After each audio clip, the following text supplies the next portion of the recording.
Taib. Kalau ada yang protes, Ustadz, siapa yang bagi-bagi tauhid seperti ini ya? Ini dari mana dalilnya? Ini sering dibilang seperti itu ya. Kita bilang ini pembagian tidak perlu dalil. Ini hanya metode pembelajaran. Hanya metode pembelajaran. Anda nggak usah bagi juga nggak apa-apa. Yang penting Anda jangan salah. Saya tanya sama antum, apakah Nabi SAW meyakini hanya Allah pencipta? Apakah Muhammad SAW dan para sahabatnya meyakini Allah yang mencipta, hanya Allah yang mengatur, hanya Allah yang memiliki? Lah, keyakinan Nabi itu kita hanya namakan dengan tauhid apa? Rububiyah. Anda enggak namakan enggak apa-apa. Paham?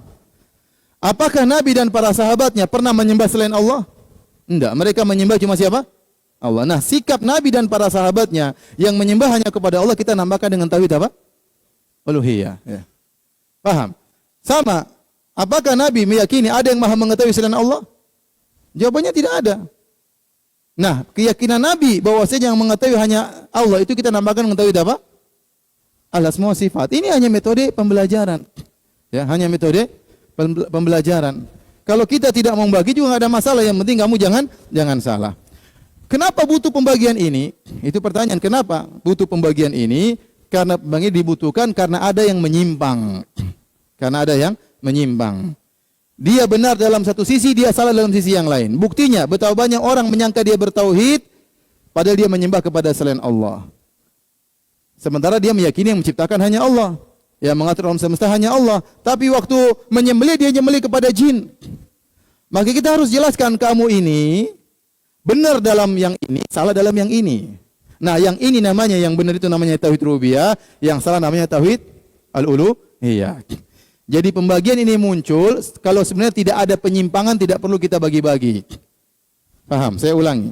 Sebenarnya kalau tidak ada penyimpangan, tidak perlu kita bagi-bagi. Tetapi karena ada penyimpangan, kesalahpahaman dalam penerapan tauhid, maka perlu kita bagi sehingga kita bisa menjelaskan mana titik yang benar dan mana poin yang salah. Paham sampai di sini? Oleh karenanya ketika orang-orang musyrikin mereka salah, maka perlu penjelasan. Kata Allah Subhanahu wa taala, kita mau cari, sebenarnya tidak butuh dalil, tapi ini sekedar untuk penjelasan aja, penjelasan.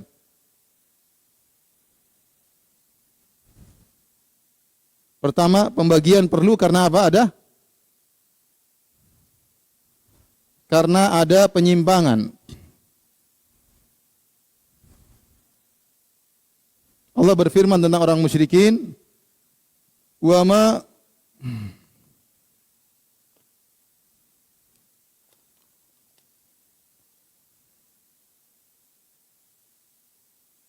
ma yu'minu aktsaruhum billahi illa wa hum musyrikun. Allah berfirman, tidaklah beriman, bayangkanlah, beriman kebanyakan mereka kepada Allah kecuali mereka musyrik. Iman tauhid. Jadi Allah menjelaskan dalam ayat ini, orang-orang musyrikin Arab, mereka menggabungkan antara iman dengan kesyirikan. Allah berfirman, "Wa ma yu'minu aktsaruhum billahi illa wa hum musyrikun." Dalam akhir-akhir surat Yusuf, tidaklah kebanyakan mereka beriman kepada Allah kecuali mereka apa? Musyrik. Perhatikan, beriman dan syirik digabungkan dalam satu ayat, dan ini merupakan dua-duanya merupakan sifat orang-orang musyrikin Arab. Kalau antum baca tafsir ayat ini seluruhnya, antum akan dapati pernyataan Ibnu Mas'ud mengatakan iman mereka yaitu kalau ditanya, ya siapa yang menciptakan langit, kata Allah, kata mereka Allah. Wala in sa'altahum man khalaqas samawati wal arda la yaquluna Allah.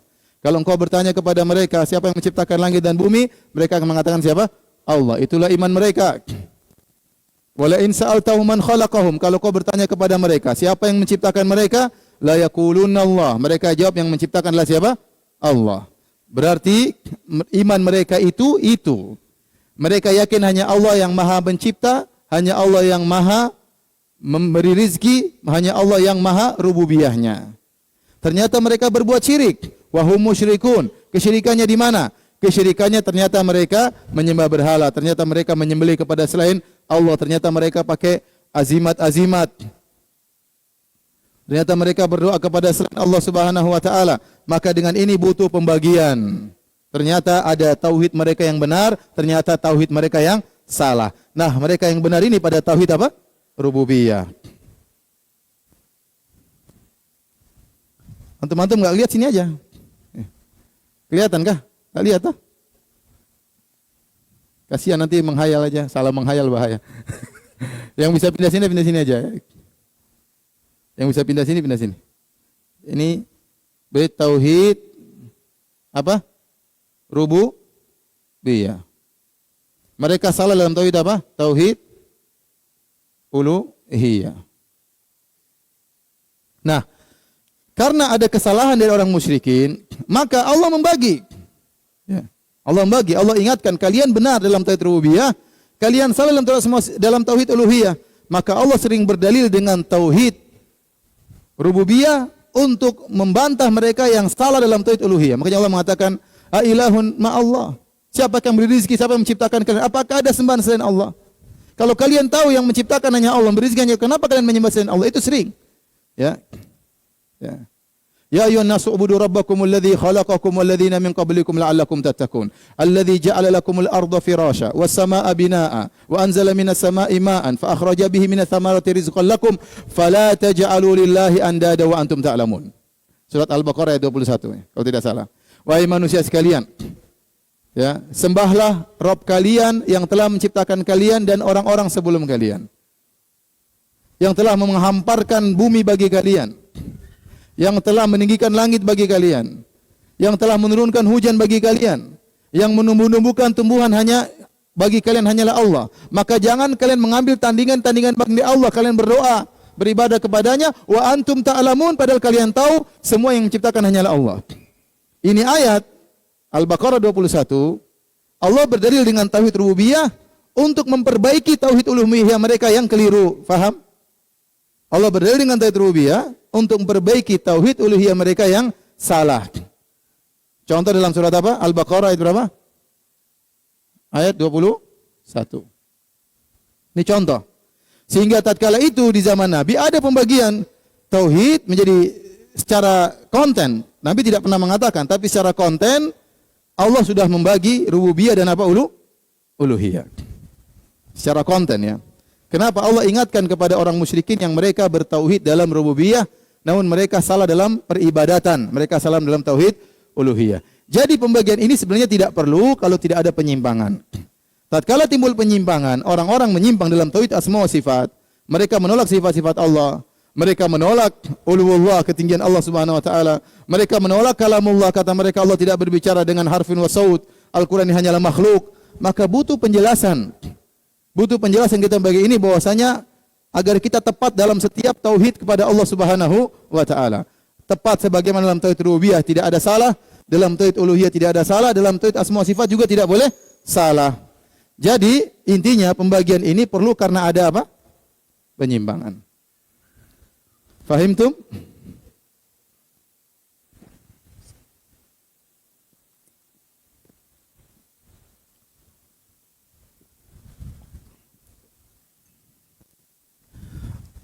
Taib. Dalil yang kedua, ya. Ini hanya apa? Metode pembelajaran.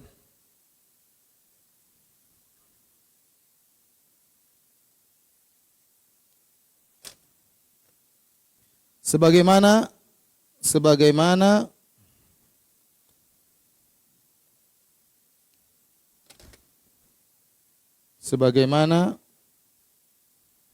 hukum dibagi menjadi 5.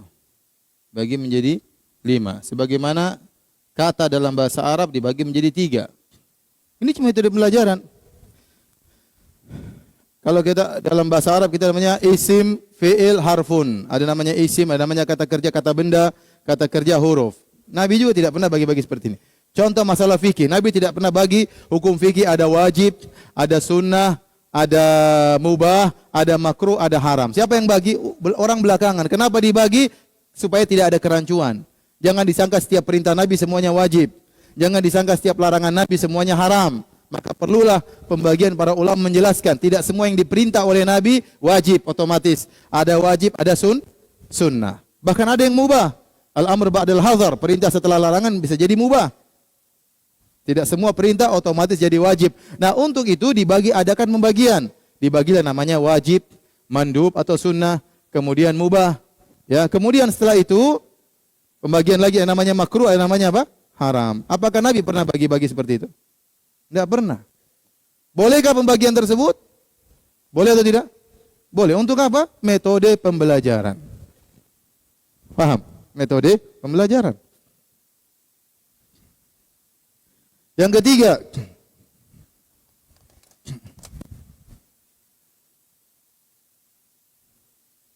ahlul bid'ah juga membagi.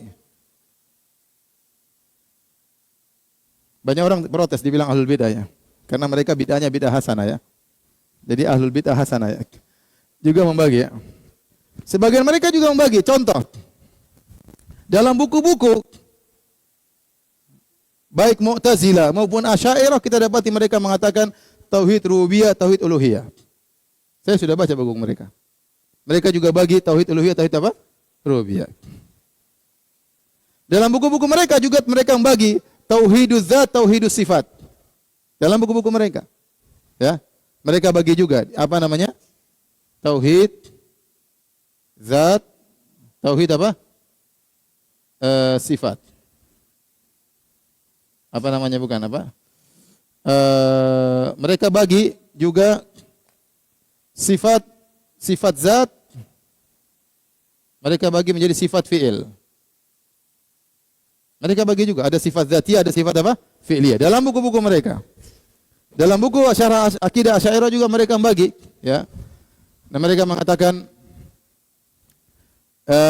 inna Allaha wahidun fi dzatihi la qasima lahu. Wahidun fi sifatihi la nadhira lahu, wahidun fi af'alihi la syabiha lahu. Atau seperti itu. Mereka bagi juga dari tiga. Tauhid zat, tauhid sifat, tauhid fi'il. Dalam buku-buku mereka. Mereka juga bagi. Kemudian datang orang belakangan, ada yang mengatakan yang bagi tiga trinitas. Subhanallah. Apa yang semua dibagi tiga menjadi trinitas? Kalau saya punya istri tiga, saya bagi tiga, kemudian rumahnya bagi tiga, trinitas. Sepertinya, apa hubungannya trinitas dengan ini? Orang bagi kata menjadi tiga, trinitas. Tidak nyambung ya. Tapi sering dipakai oleh mereka. Lihat. Bahwasanya orang-orang sunnah itu sama seperti orang Nasara, sama-sama ya taslis. Sama-sama apa? Trinitas. Apa hubungannya, akhi? Jadi kalau bantah yang ilmiah, jangan bantah seperti itu. Enggak nyambung ya. Hanya menipu orang-orang awam. Ya. Paham? Jadi inilah sekedar kita punya wacana bahwa pembagian ini hanyalah sekedar metode pembelajaran. Anda tidak membagi juga enggak ada masalah. Yang penting kontennya benar. Yang penting Anda jangan menyimpang dalam tauhid uluhiyah, jangan menyimpang dalam rububiyah, jangan menyimpang dalam tauhid asma sifat. Kenapa mereka begitu mengingkari pembagian ini? Karena ini awal dari penjelasan penyimpangan mereka. Saya ulangi. Kenapa mereka begitu benci dengan pembagian ini? Karena pembagian ini adalah metode awal untuk menjelaskan penyimpangan apa? Mereka tidak mau kalau orang minta di kuburan dikatakan musyrik, mereka enggak mau. Kita tidak bisa menjelaskan dengan gamblang kalau kita kecuali dengan menjelaskan pembagian ini. Paham? Betapa banyak orang merasa tidak musyrik kecuali kalau pindah agama. Tapi kalau dia minta-minta kepada penghuni kubur dia tidak merasa musyrik. Kalau dia potong kambing buat jin dia tidak merasa musyrik. Saya sholat kok, saya haji kok, iya Anda musyrik. Kenapa musyrik?